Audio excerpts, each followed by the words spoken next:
বিরতির পর স্বাগত। ত্রিপুরা সরকারি কর্মচারী ফেডারেশনের পক্ষ থেকে সংবর্ধনা অনুষ্ঠানের আয়োজন করা হয় উজ্জয়ন্ত মার্কেটে।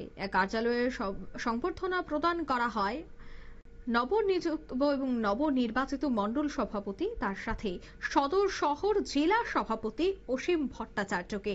এই সংবর্ধনা অনুষ্ঠানে দেখা গেছে প্রচুর সংখ্যক মানুষের উপস্থিতি ছিল এবং ত্রিপুরা সরকারি কর্মচারী ফেডারেশনের পক্ষ থেকেই এই সংবর্ধনা অনুষ্ঠানের আয়োজন করা হয়েছে। এই অনুষ্ঠানের মধ্য দিয়েই রামনগরের নবনির্বাচিত মণ্ডল সভাপতি, তার সাথে সদর শহর জেলা সভাপতি অসীম ভট্টাচার্যকে সংবর্ধনা জ্ঞাপন করা হয়। এই অনুষ্ঠানে উপস্থিত ছিলেন মেয়র দীপক মজুমদার সহ অন্যান্যরা। কি বলছেন তারা, শোনাচ্ছি।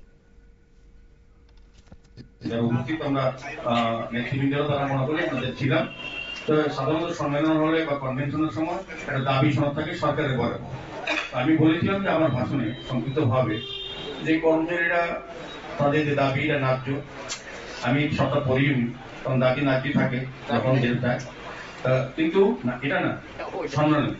তখন বলেছিলাম যে আপনাদের যে 15 দফা হোক বা 10 দফা হোক, যতক্ষণ একমত হবেন সরকার বা অফিসার আপনাকে পাশে দেবে, কোন দাবি আদায় করতে পারবেন না। যখন সরকার দেখবেন যে 3টা গ্রুপ আছে একই জায়গায় একটা শ্রেণীর মধ্যে কর্মচারীদের, তখন তাদেরকে গুরুত্ব দেবে।